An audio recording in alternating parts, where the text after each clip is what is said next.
morning, everyone. Morning, esteemed panelists and members of the audience. Welcome to today's Midpoint online discussion, sponsored by the Konrad Adenauer Foundation. At events of the Midpoint, we aim to get ahead of the everyday curve of current affairs to discuss the big issues in South Africa. We do this from a centrist, political perspective, in which we look for pragmatic policies and politics that lie between socialism and small-state capitalism. As part of the Konrad Adenauer Foundation's set of publications, the Midpoint promotes democracy. Through our work, we contribute towards securing and increasing freedom, peace, and prosperity throughout the world. We invite you to sign up for our newsletter at www.themidpoint.org.za to hear about our future events. There is also a catalogue of former events which I recommend perusing. Midpoint's events usually come with research work and publications, and these unpack the discussed issues in greater depth. At today's event, we will launch a new paper by Professor Nicola de Jager titled The Return to History, the Erosion of Liberal Democracy, and the Rise of New Totalitarianism. Professor de Jager has joined us today to walk us through the main ideas in the paper and their importance for liberal democracy in South Africa and globally. I would like to begin by saying a big thank you to our discussants today, Professor Nicola de Jager and Professor Eric Kaufmann. We appreciate you taking some time for us. I know it's a busy time of year. Everything's tying up. You're having to mark, you're having to write. It's fantastic that you're here for us. So I'd like to introduce our prestigious speakers, expert in the field. Nicola de Jager holds a PhD in political science and is associate professor at the Department of Political Science at Stellenbosch University. She is the co-editor-in-chief of the international journal Commonwealth and Comparative Politics. She's a nationally rated researcher, a fellow of the African Oxford Initiative at Oxford University, and a country expert since 2013 for VDEM. She is also formerly a research associate of the Transformation Research Unit, TRU. TRU was a research unit focused on projects dealing with transformations from autocracy to democracy and reverse. This topic is a very familiar space for Nicola. She has also edited 2 books, South African Politics, published by Oxford University Press, and Friend or Foe, Dominant Party Systems in Southern Africa, Lessons from the Developing World, the co-editor, the renowned Professor Pierre du Toit. She's published in several peer-reviewed journals, and I recommend having a look on the registration page for more detail. Joining Professor de Jager today is Professor Eric Kaufmann. Eric Kaufmann is Professor of Politics at Birkbeck College, University of London. He is the author of numerous books, including White Shift, Immigration, Populism, and the Future of White Majorities in 2018. In 2010, the book was Shall the Religious Inherit the Earth? In 2004, he published The Rise and Fall of Anglo-America, and in 2007, The Orange Order. He is co-editor, amongst others, of Political Demography and editor of Rethinking Ethnicity, Majority Groups and Dominant Minorities. He's also written for the New York Times, Wall Street Journal, Times of London, Newsweek, National Review, New Statesman, Financial Times, and other outlets. Eric Kaufmann, it's a pleasure to have you online today, dialing in from London, and with such a broad spectrum of experience. I look forward to seeing how we will engage with the paper by Nicola. So I look forward to today's discussion. In terms of the structure, Nicola, I will hand the floor to you next to present your paper. Eric, I'll then ask you to respond, and then we proceed to an open discussion, drawing on the Q&A. I ask the audience to please pose your questions in the chat room for that last section, and I will draw on them and bring them into conversation. So to begin, Prof de Jager, would you please tell us about your paper? Thank you, Chris. So firstly, a thank you to you and to the Konrad Adenauer Stiftung for hosting this and for having me here. And also a thank you to Professor Eric Kaufmann for coming. I appreciate you accepting the invitation and being part of this.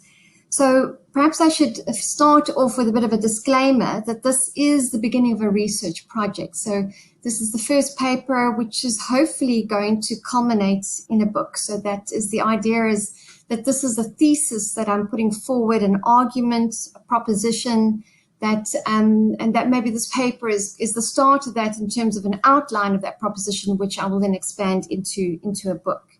The second aim of what I would like to achieve this morning is to put forward tools for analysis and to navigate and to help us political scientists, help my students, help the laymen to navigate the murky political waters in which we find ourselves.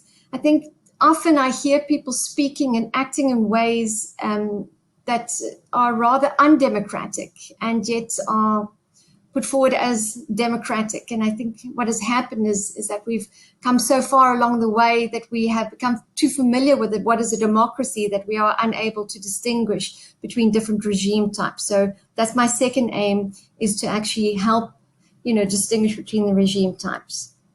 So I'm going to bounce off Francis Fukuyama's thesis and his argument and his proposition, which was the end of history. So I wonder if, Chris, we can start the slides.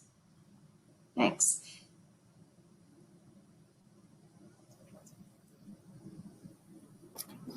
And they are starting now. Okay. And we need to just go back to the beginning. There we go. We haven't yet hit the end, so one more, please. One more. There we go. So I'm bouncing off Francis Fukuyama's thesis, where he argued for the end of history. And in the same way, in his approach, which he took a bigger picture approach and a bigger picture view, I'm trying to do this with my argument of the return to history. So it's really a look at the current zeitgeist, and what I mean by the current culture, or the culture of our times, and trying to understand this. So Chris, if we can move now to the end of history.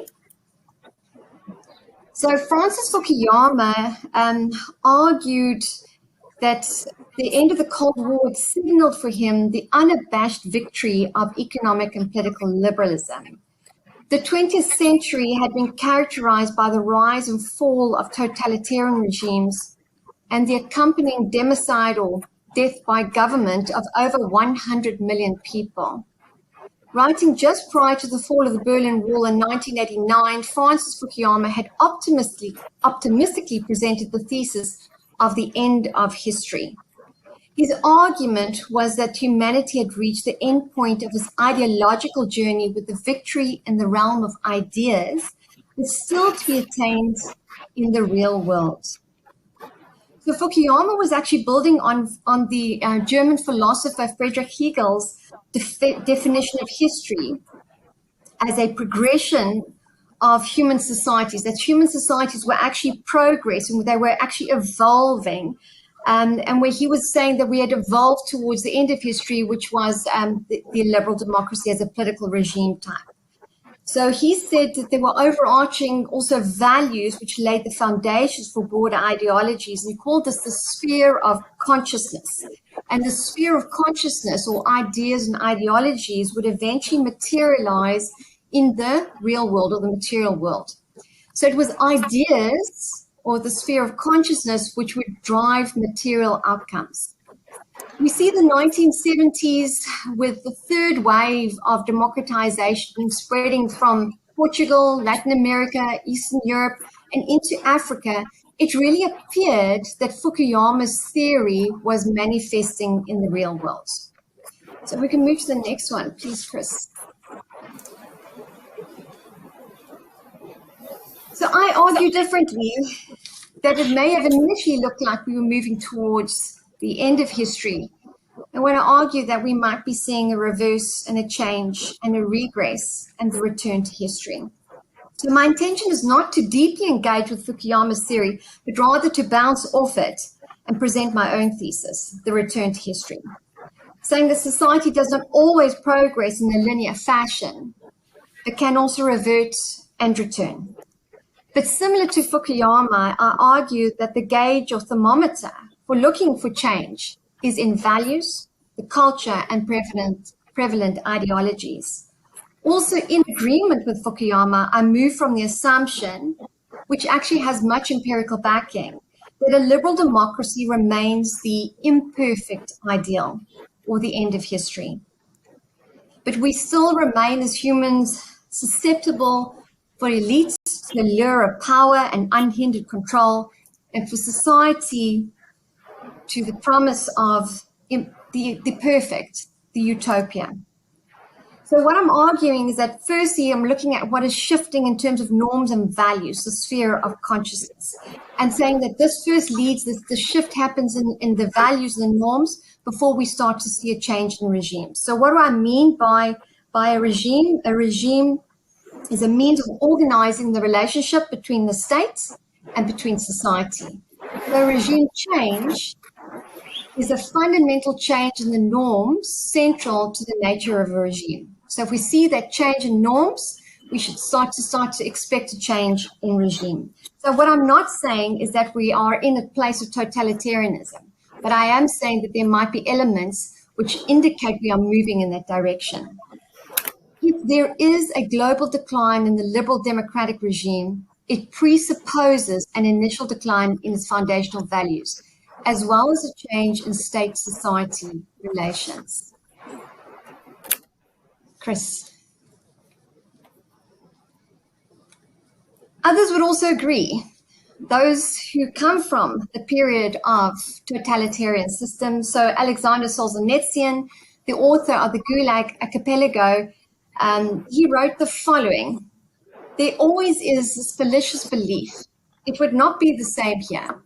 Here such things are impossible. Alas, all the evil of the 20th century is possible everywhere on earth. So Solzhenitsyn was a survivor of the gulags, or the Soviet Union gulags, and he was obviously a dissident.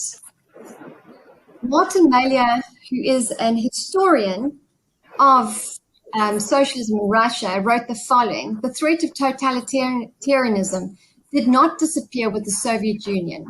Rather, utopian attempts to enforce social and economic equality, either in the name of mankind's common good or for the liberation of some oppressed group, will continue as long as inequality exists in the world. Go to the next one.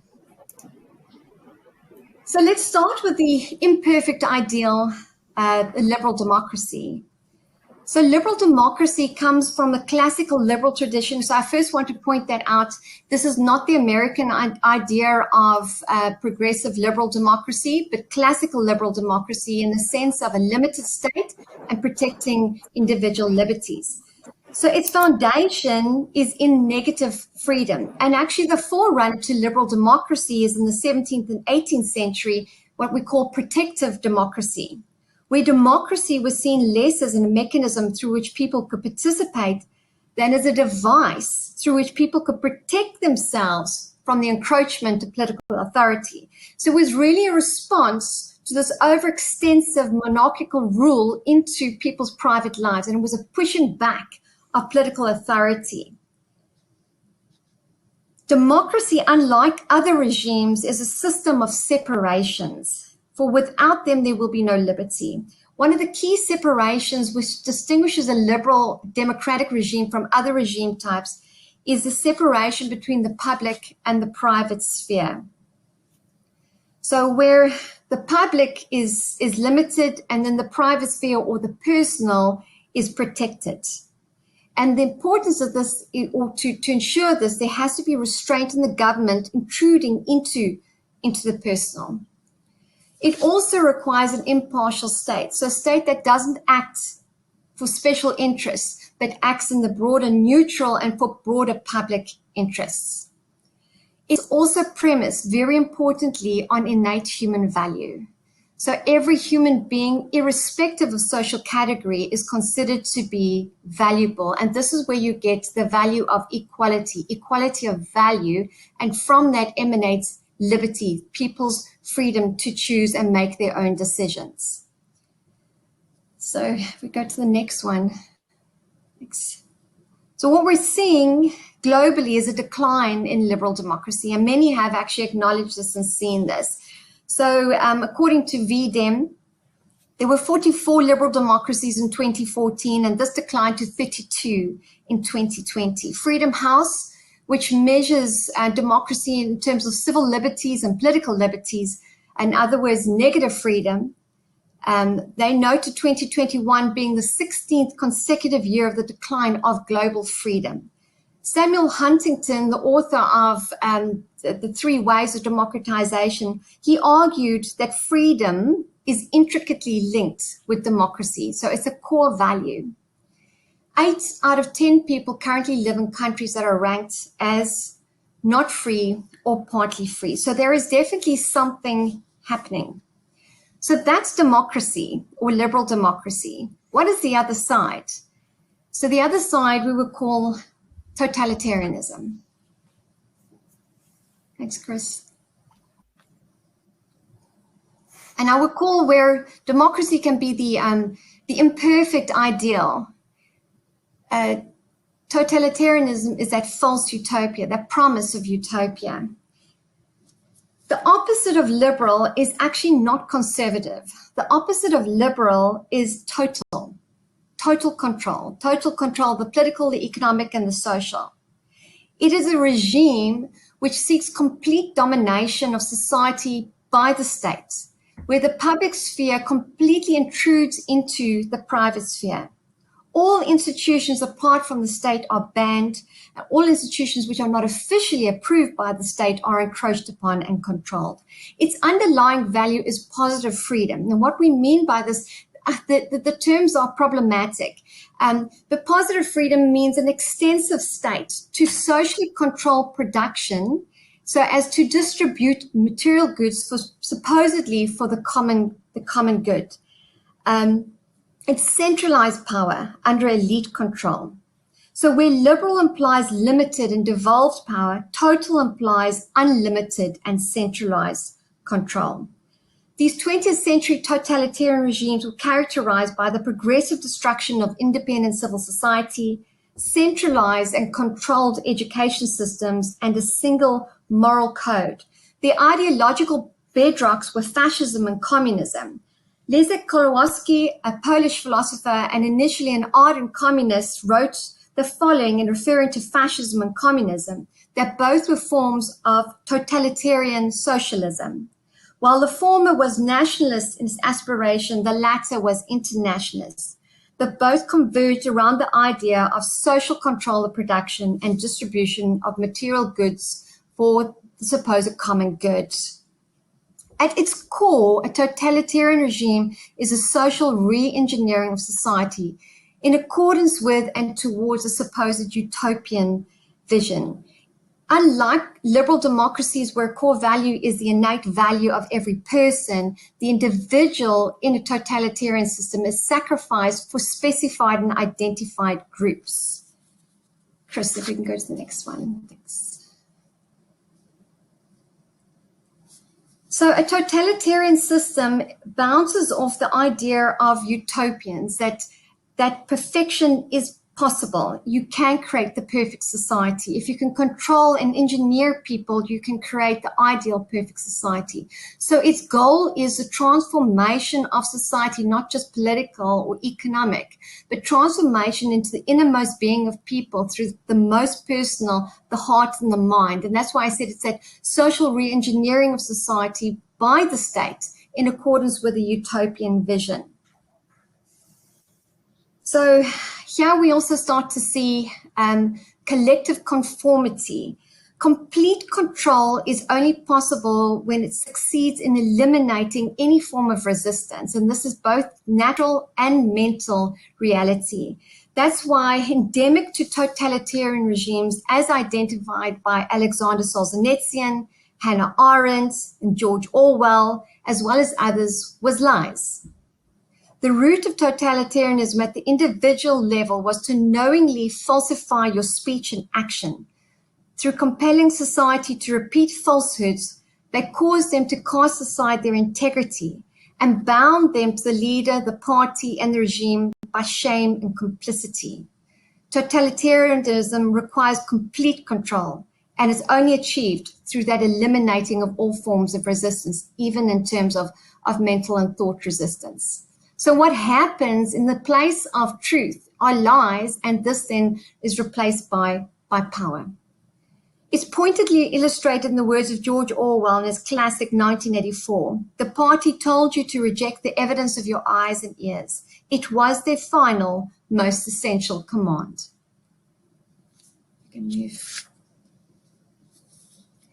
So what I'm arguing is that we're seeing a value shift, and thus the return to history, the return to this period of time, but potentially return to this period of time of totalitarianism.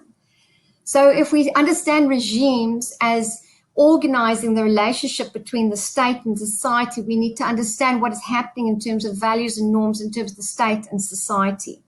So in terms of the state, the value shift, I argue, is that from negative freedom, negative in terms of a restraint on the state, to pushing back and saying, this is the personal, this is the private, this is not the area that you come into. And this is, we protect the individual liberties. So it's a limiting, a negative freedom in the sense of a limiting of the extent of the state to a shift towards a positive rights when the expectations of the state have increased to an extensive state that the state must now provide extensive social and economic benefits. With this, a change in terms of understanding of justice, where justice in the state is supposed to be impartial. And I use this illustration of the Lady Justice, where the first one, she wears the blind to indicate that when she executes justice, it's on the basis of non-partisanship and impartiality. So she doesn't judge in terms of any type of social categories or identities, but just on terms of the benefit or of the case itself. But we move towards social justice, where the state is now expected to act on a partisan basis. Where the first one is good governance, the other one is now a partisan state expected to act in partisan interests or group interests, to actually elevate certain interests and certain groups above other groups, as we saw in historical cases, for example, with the communist system, where certain classes were considered to be more important, more valuable, good, versus other classes. So your proletariat or the working class was the good class, which needed to be given partisan interest, needed to be elevated by the state. And that's why they also moved towards the idea of the dictatorship of the proletariat by the state. And then we see the shift in terms of society from the valuing and the innate valuing and the equality of every individual to the collective or to the specified group. So instead of identities, individual identities, identities move into group identities, or what we're starting to see as identity politics, certain groups being elevated above other groups. And groups and group identity is more important than the innate value of humans. Then also with liberal democracy, a key defining feature was the public-private divide, to a shift towards an elevating of the public or the so-called social over the private, an intrusion into the private sphere. And then from pluralism, where you recognize the individual and you recognize liberty and equality, there will necessarily be pluralism and diversity and disagreement, to an expectation of conformity, of a single ideology and single belief systems which are being promoted and expected. So what is driving this? So I want to put forward that there are two drivers or two possible explanations. By no means is this limited to this, but so I'm just going to highlight two. So the first driver, and Chris, if we can go to the next one, please, is in terms of understanding the state's relationship. And this is a move from that negative right to the positive rights. And where did this happen? So I assert that there's been a value shift that started with the aftermath from the Second World War. And this was the negotiations around the Universal Declaration of Human Rights. So the seeds were sown in this period of time, where with the Soviet Union, where they were negotiating, they negotiated for economic, social, and cultural rights, where actually your Western powers were negotiating for your civil and political liberties. So we ended up with two international covenants, the one with civil and political liberties and the other with economic, social, and cultural rights, the one driven by your Western nations and the other driven by the Soviet Union. What is interesting is that this United Nations or Universal Declaration of Human Rights was actually never signed by the Soviet Union because they felt that they firstly didn't want to accede to the civil and political rights. And then secondly, were unhappy that these other economic, social, and cultural rights would be considered secondary to civil and political rights. But the Western nations embraced this. They embraced these rights, and they embraced this formidable list of obligations which would be placed on the states.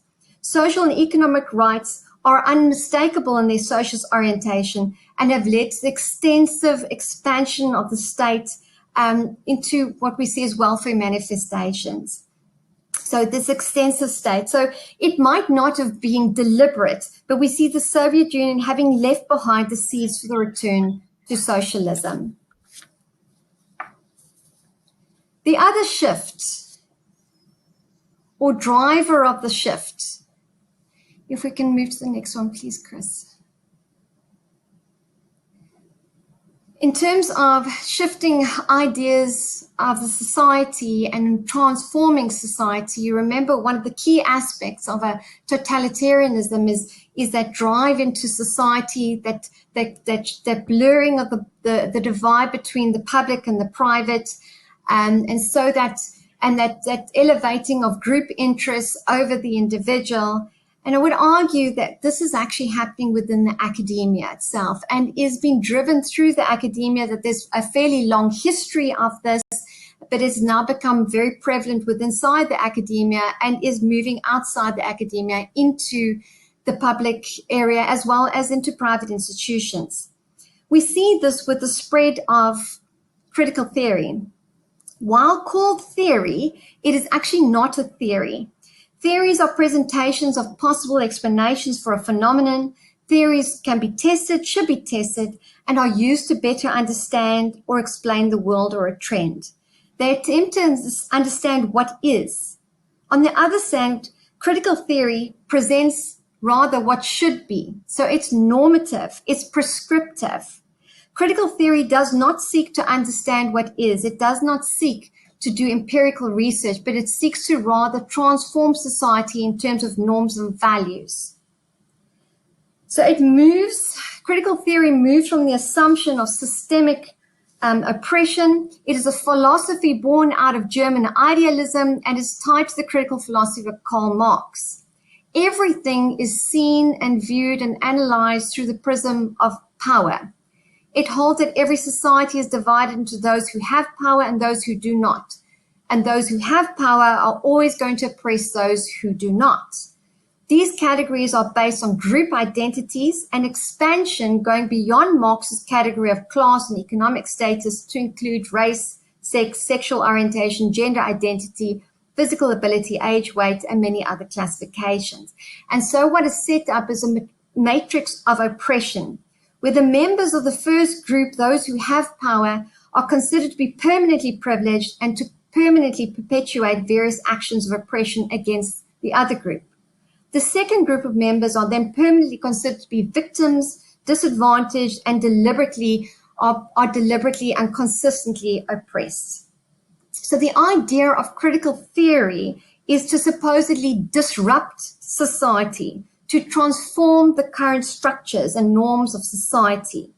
The existing status quo is taken to constitute as an oppressive state of affairs, and thus it calls for the supposed hegemonic power arrangement to be dismantled and culture rearranged. To do so, it ironically aims to set up its own hierarchy of power, just inverted. So it removes all norms of trust, love, charity, expertise, or social cohesion, and it says everything is because of power and oppression. It thus attempts to centralize power around the state, and what we're starting to see, and why I call it new totalitarianism, is that it translates into a social activism, and where through the academia, which is now also becoming more social activist rather than studying for truth and trying to understand truth, this then moves into and shifts into social activists maneuvering and lobbying institutions to promote and transform society in accordance with the critical theory ideas. So social activists use the public and even private institutions. We see this with diversity training to disrupt norms of society, in other words, to transform hearts and minds. It was interest was the title of the 2022 Socialist Conference in Chicago, which was Change Everything. We go to the next one. So I'm really wrapping up here my argument, and I realize that there are perhaps points and arguments that I've said which have perhaps rattled some of your own ideas. I think much of what has been the terms that we hear in society have been normalized, and that is the whole point of it. And there is been a capturing of should we say, the narrative. So I am also trying to, hoping that you begin to engage with this. So here's a summary of what it was that I tried to put forward, was that there are key ideas which help us to distinguish between these two regime types. With a liberal democracy is the innate human value. It is fallible, but it should not be controlled. It should rather be, those who go into positions of power, they are also fallible, and therefore political power should be limited, and we need a dispersion of power in general. So various centers and spheres of authority and various centers of power, civil society, political society, economic society. On the other side, the key idea of a new totalitarianism is that there are utopian ideals, that human nature can and should be controlled and perfected, and we need to do this through a centralized political power and an elite. Key values of liberal democracy are equality of every human and liberty. For new totalitarianism, it's social justice and equity, equality of outcome, not equality of value. The innate value of every individual is a key value of liberal democracy, whereas with new totalitarian social groups should be hierarchically categorized into oppressor and oppressor according to social categories. With state-society relations, the one is founded on negative freedom, restrained state power, whereas with new totalitarianism, it's positive freedom, extensive or global state power. In terms of the academia, the first manifests in terms of empirical research. What does it tell us? And we need to start asking ourselves again, what is the purpose of a university? Is it to understand what is? And if it is to understand what is, it's a recognition that we will never fully know. So there's debate, there's discussion, there's free speech, there's disagreement, there's agreeing to disagree. But if it manifests in terms of normative research, in terms of seeking to transform society according to what is, we start to begin to see the cancelling. We start to begin to see a single ideology, a single belief system, and a promoting of that, and an inability to engage and discuss.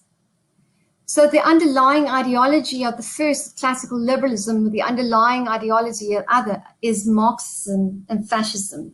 So my argument is that we're starting to see a value shift in the spheres of consciousness, a return to history.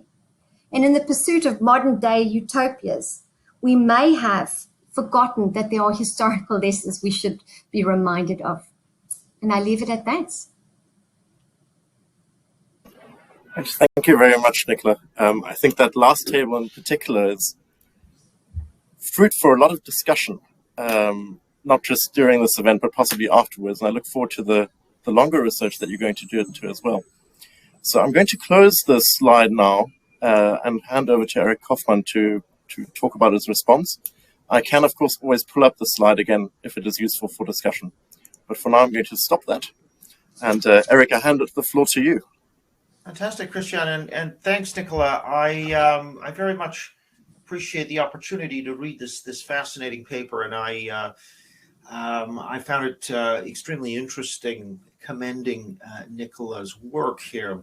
So I want to begin by saying that the paper, first of all, it makes a number of excellent points. I mean, the first is it is a very nice encapsulation of the threat of utopian forms of what Berlin called positive liberty, and this idea, particularly socialism, which is that it's not about negative liberty, that is a kind of procedural liberalism that's based on toleration of individuals with a sphere of rights, but rather of imposing a particular blueprint onto society, a version of the good life that all must adopt. So it becomes illiberal, ironically, this form of positive liberty, which I think Berlin makes clear that the dangers of this positive liberalism.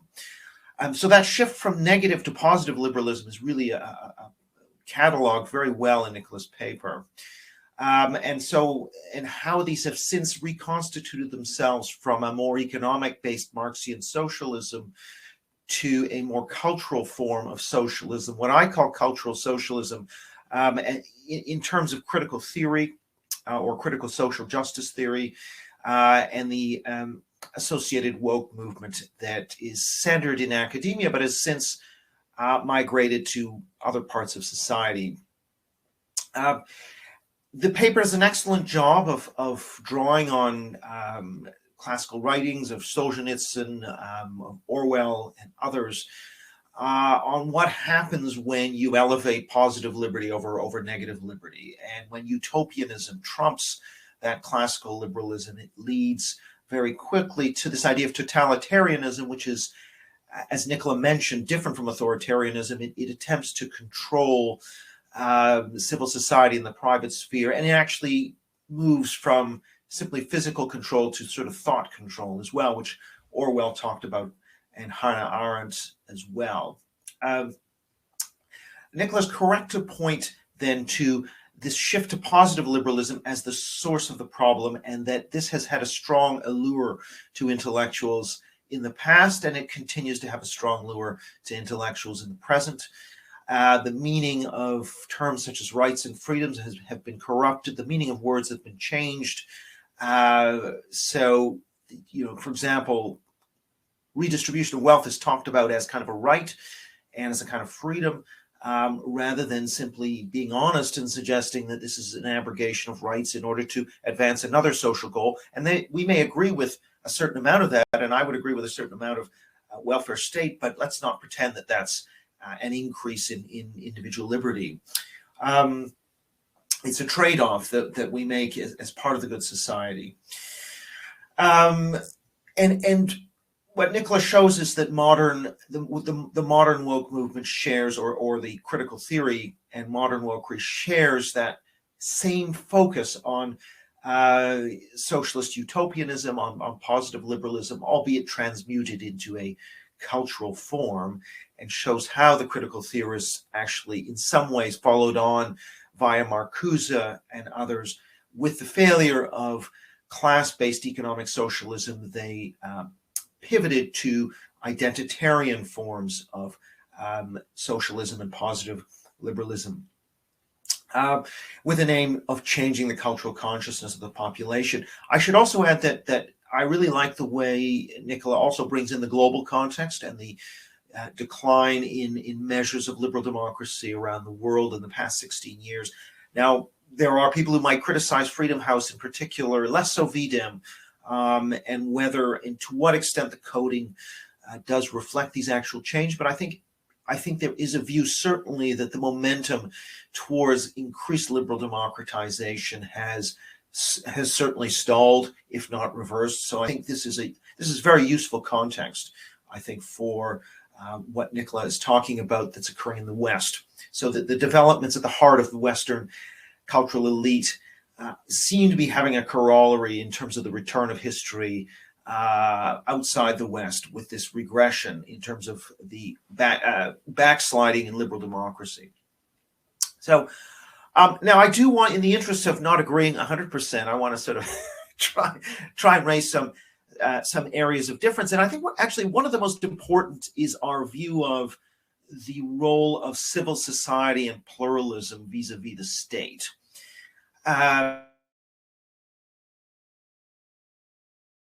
Cultural socialism. Sorry, just a second. I seem to have lost. Yeah, great.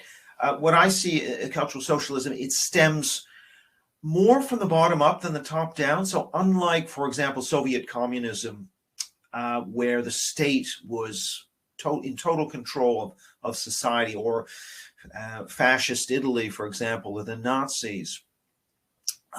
What we have here is what I call emergent authoritarianism, in which you have a belief system which is spread on social media, peer-to-peer, in which illiberal activists then target intermediate institutions such as universities or the health service or publishers or newspapers through activism, and they pressure these private, often private, but sometimes public institutions like universities or museums are pressured to crack down on individuals who dissent. So the pressure is coming from below rather than from the state, at least in the first phase.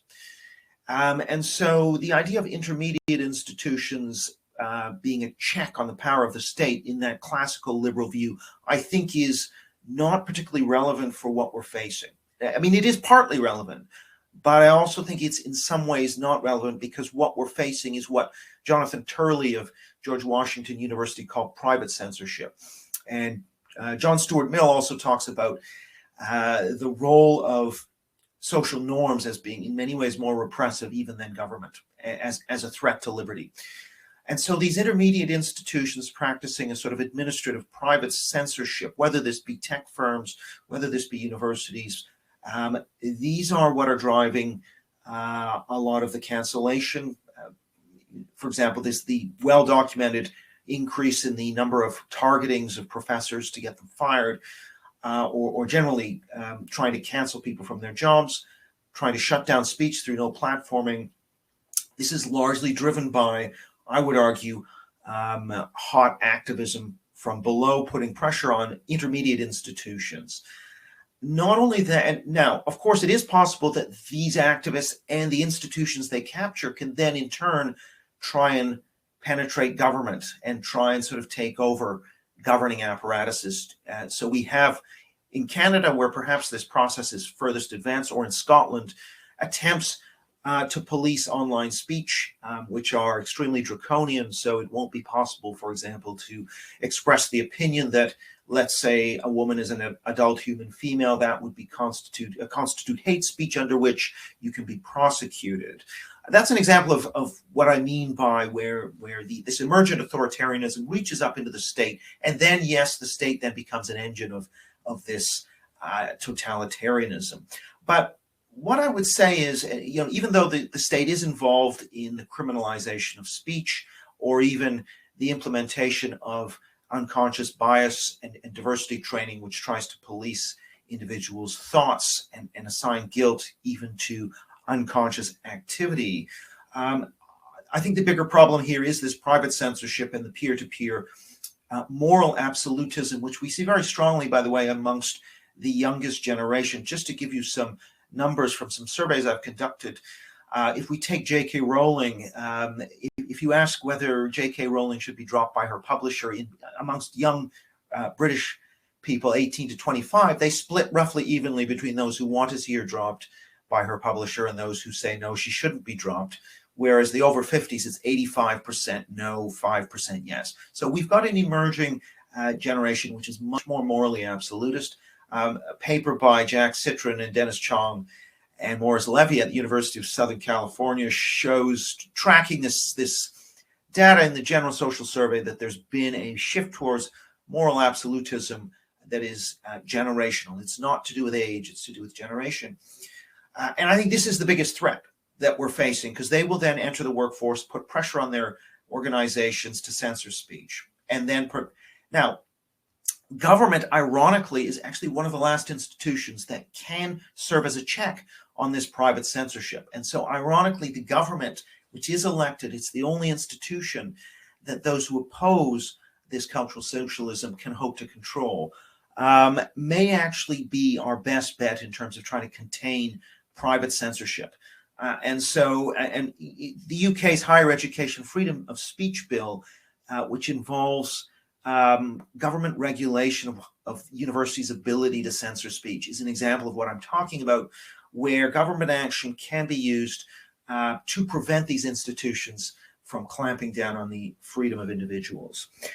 So I would just sort of inject a cautionary note about pluralism and about the role of these other civil society institutions, which I think are actually the driving force behind the kind of cultural socialism we're seeing. Just one other last point, which is really to do with the intellectual history. And I agree that this track from socialism to Marcuse and critical theory is very important.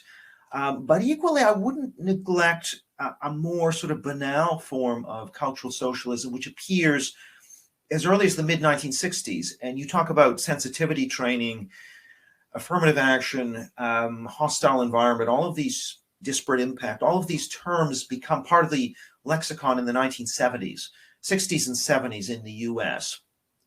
And this idea of equal result is part of Lyndon Johnson's Howard University speech in 1965, informs Supreme Court jurisprudence, informs the new diversity training programs, and also the rise of a discourse of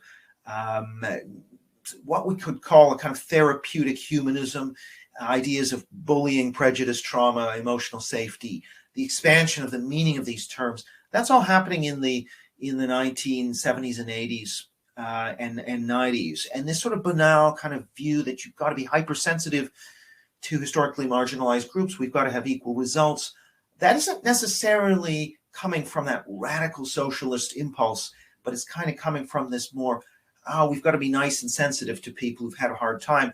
And that sort of creeping, sort of softer, more banal kind of tissue of public morality is then used as a pretext for saying, well, any speech that offends anybody must be shut down. And it's not explicitly something that comes out of, I mean, yes, you can trace it in Marcuse with repressive tolerance, but I'm not sure it's got such an intellectual origin. I think it's got more of a sort of more banal origin, not so much rooted in a utopian vision as just in this creeping sort of therapeutic approach to society, which stems, just comes in gradually. So I'm going to end it there and look forward to your questions and comments. Thanks.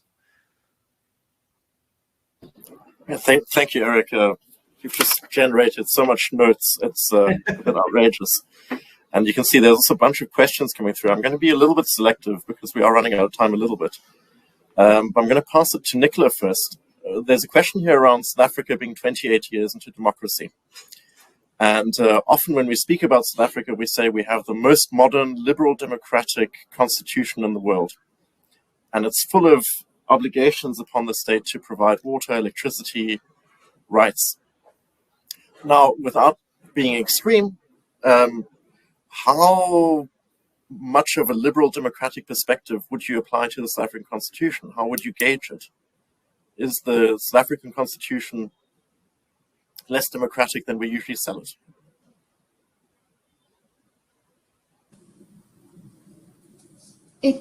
Yeah, thanks so much for the question. And Eric, thanks so much for those points. I've also taken some copious notes. So if I can quickly, just a quick response on Eric's point before I get to this question, if you don't mind. You're right 100% that there is something more than the states. It's not just been driven by the state. So it's not just, that's why I added the new, because there's something else happening.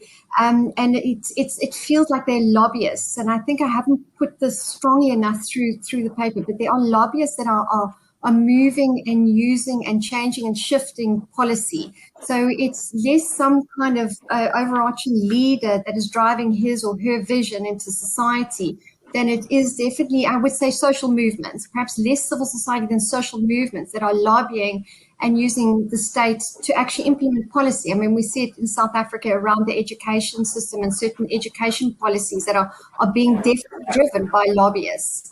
So I agree with you there 100%.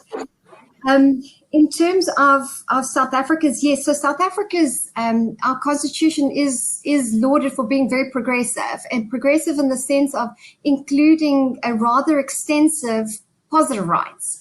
So it is probably one of the reasons why there is a lot of discontent in South Africa, because it really promises a whole lot, which simply cannot be achieved, especially when you look at a country with a 40% unemployment rate, and with, yes, everybody pays value-added tax, but in terms of income tax, less than 5% are qualified in terms of paying tax. So it's a heavily skewed economic society, with 80% contributing to the tax, but 10% contributing to the tax base, but 80% being redistributed. So it's very lofty in its goals, but these are the positive rights. This expectation that the state will be the distributor of social benefit and social good, and that's why it also breeds discontent, because there's this substantive as opposed to intrinsic understanding of democracy. Substantive in terms of what does democracy give me? Democracy should give me material benefit. It should be give me a house, give me work. And these expectations cannot actually simply be met, as opposed to an intrinsic understanding of democracy, and that would be your negative, based on your negative freedom, that it's procedural, it provides freedoms and allows for people inside the system to thrive, but it's not the expectation that the state ensures that you thrive through material benefits. So yes, is South Africa a liberal democracy? There's obviously elements of it in the Constitution. We do protect individual rights. There are human rights. Human rights are embedded inside of our Constitution, but they are extensive. So it goes from the negative into the positive, and it's extensive. And can I also just say that there may be also a little bit of a saving grace? I know it's kind of seeing the silver lining in the grey in South Africa, is that there is almost a benefit that we don't have the state that is completely capable to achieve all those goals. In that it actually creates independence of society. We have a culture of we make a plan. South Africans make a plan because we cannot depend on the state. And I think that's actually something that can be quite positive. So the first time I've heard of a dysfunctional state being described as a positive. Thank you, Nicola. Yes, I'm being cheeky in questioning the role of South Africa's constitution. Eric, you spoke about the fact that this was really an emerging process from the 1960s, 1970s. You already see the beginning of this, and the South African Constitution came out of the early 90s. So we're already a bit talking about the past in a long way. It feels like it's an accelerating phenomenon. Would you comment a little bit on how technology may be affecting this? Because it does feel like every year it's becoming more and more of a topic. Well, yeah, so I think, I've always had the view that what we call wokeness or cultural socialism is less to do with a qualitative change of ideas and much more to do with a quantitative scaling up of the number of activists, the supply of people who believe in this ideology. And, more graduates, more academics producing more graduates. And so you get this scaling up. Now, if you look at terms like racism and sexism, in academic abstracts, there was a study by somebody that I've worked with, David Rosado, uses big data methods, looked at 75 million academic abstracts and 25 million news articles in a big data analysis. And yeah, you can see that these terms are being used in academia heavily already by the 70s and 80s. The media is using them at a much lower rate. And then suddenly we hit the mid-2010s, and the media just converges with academia. And that's telling us that these ideas migrate off campus in a big way in the mid-2010s, which I think is what's occurred. Why has that occurred? Well, yes, social media allows academics and journalists to interact much more closely than before, number one. Number two, of course, a shift in the media model away from classified advertising and fact-based journalism to opinionated clickbait journalism, where eyeballs are what drive income, not a classified ads model. And that, Ezra Klein talks about that in his book, Why We're Polarized. And you can see it in other ways, use of terms like radical and extreme right or left have gone up continuously since that period. So the media has really shifted. And I think social media has been part of that process. So it's simply fed these radical ideas, which were already common in academia, into the broader public sphere? So given that, I mean, we often speak about the politics of grievance as a very effective marketing strategy. But if we turn towards universities having gotten there, 20 or 30 years ago, these are the brightest and the best in society. Why have they embraced these ideas so strongly? Perhaps, Nicola, you can elucidate a little bit, where does this come from that the clever clogs are following this direction, and what can we do to make universities a bit more varied in their perspective if they've really been captured by this idea of cultural socialism? So this is actually not new. If we actually even look prior in the beginning of your totalitarian systems, a lot of it was also driven by the intellectual elite, who someone like a Karl Marx, who saw the ravages of industrialization and the impact that it had on society. So often these ideas are driven with a genuine concern. But then it's this move towards, I don't know, that the state will solve this, and if we can just socially redistribute, then it will be better. So I don't think there's necessarily always a kind of a menacing motivation behind it.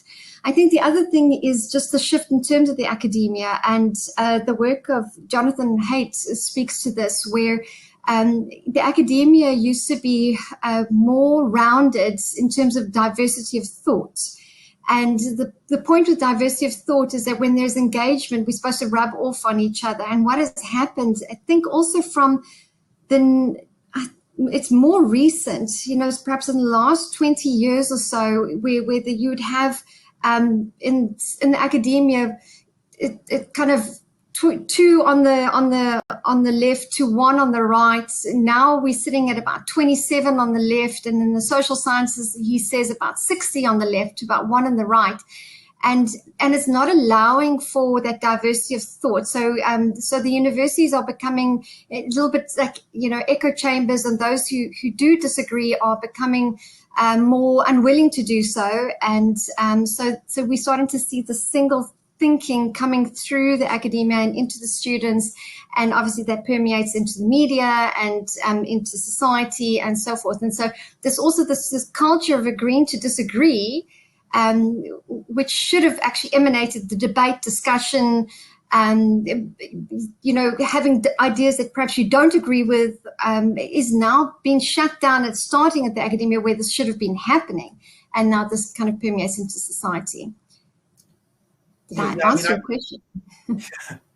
No, I would just add that part of what wokeness is about is a making sacred or sacralization of historically marginalized race, gender, and sexual identity groups. So because of that sacralization process, there's a very religious response to profaning the sacred, right? So if you come up with, if your speech or your research or even if the truth is offensive to a historically marginalized group, then if your top value is not offending in any possible way a member of a historically marginalized group, that trumps truth and it trumps freedom. And that's sort of the situation that we find ourselves in now in much of sort of social science, humanities, academia with regard to certain topics. Last thing I'd say to clever people, we know from psychology research, that's no insulation against believing in conspiracy theories, believing in nonsense in a way. And in a way, because more intelligent people are more political, and being more political drives motivated reasoning, which sort of distorts one's view of the world. Actually, very intelligent people are in many ways more susceptible to some of these ideologies, and always have been. And young people are as well. You just have to look at Mao's Cultural Revolution, and who was leading that. It was young Red Guards, right? So it reminds me of that trite saying, that old saying, it's only thing sadder than a 20-year-old who is a communist is a 50-year-old who is still a communist. Right. So it is trite, and it is probably no longer relevant in the time of social media, where ideas do spread through a population and get stuck. And, we have a comment here around PR. Is liberalism very bad at promoting itself, classical liberalism? Because it seems to have been associated with fast capitalism, with small state capitalism, with the rich getting richer, the poor state getting exploited. where does that narrative need to change from the perspective of classical libertarianism to defend the idea of everyone being equal, and that not meaning that your innate value is defined by your skin color or your gender or your sex, but rather that it is simply a nature of being a human. So I think I'll leave that to both of you as a closing idea. What do we need to do in terms of changing the narrative in society? Well, I think I would just add very quickly that corporations and capitalism have been almost as keen to jump on this as the anarchists and socialists. So it's something pretty orthogonal. The woke corporation is sort of a major factor now. So I just think it's much harder. When liberals were opposing conservatives, in terms of the sexual revolution or whatever, it was just much easier. They were working with the left. They found that more comfortable. Now when illiberalism is coming from the left, a lot of people who were, you just have to look at the American Civil Liberties Union. They are not willing to sort of follow liberalism where it leads anymore. So yeah, I don't know how I think we need better stories in a way. We need to sort of teach children more about the excesses of illiberalism in the past as associated with utopian ideals. Yeah, I agree. I think there's the importance of history. People have forgotten to look at history. So there's an idealizing of ideas, and so one thing is it's kind of you're not going to put a Nazi flag in your house. There's recognition that's just wrong. But having a communist flag is somehow okay. And it's strange because both of them were totalitarian regimes which committed democide, the mass murdering of their people. And yet we have forgotten one side of the history. So there's this kind of like almost idealizing of the one side of history. But the other side, I do think, is that democracy the expectations on democracy, which I was speaking about before, have expanded to beyond what it is. So it's now not just negative freedom, it's positive freedom. And no state can possibly achieve all of that. So then it gets labeled that democracy has failed. And that's especially pertinent to South Africa. And I think that we in the academia have a role to play. So I've started to teach now in terms of what are the different regimes so that you can distinguish between them. And also, what are the benefits of democracy? We need to start arguing, what does democracy actually offer, in terms of the freedoms that actually it does eventually, the research shows this, in bringing negative freedom, it allows people to attain their positive freedoms without, so it's actually one of the most prosperous type of societies, economic societies that you can have for people. And we need to start actually teaching again, what is democracy and what is its benefits? The case for democracy. I should just add, too, though, it's also very important to get beyond the abstract, because a lot of what the cultural socialists will do is they'll pervert the meaning of the word freedom. They'll say, well, we need to have identity politics to give people freedom, right? So or to give them democracy, to be more democratic, we have to have quotas. So it's also about pushing back against the misuse of these terms. Yeah. It's a really powerful point to end on. In fact, it was one of the notes I made to bring up is the contest of language and how the Democratic Republic of North Korea was democratic. So thank you very much. I like the point that we ended on promoting democracy and on political education, which is, of course, the main mission of the Konrad Adenauer Foundation. Please have a look at the events that we've had previously. We'd love to see you again. Nicola and Eric, it was an absolute pleasure listening to you for an hour. And I hope very much there's a basis for future discussions, because we've really only scratched the very surface of this huge topic. And I expect that we are going to see a lot of publications coming out in the near future that analyze this further as we try and work out how we deal with the issue of cultural socialism as an emergent property. Good. So thank you very much. I hope that you have a lovely day. And until the next time. Bye-bye. Thank you very much. Thanks, Chris. Thanks, Eric. Nicola and Chris. Bye-bye. Bye.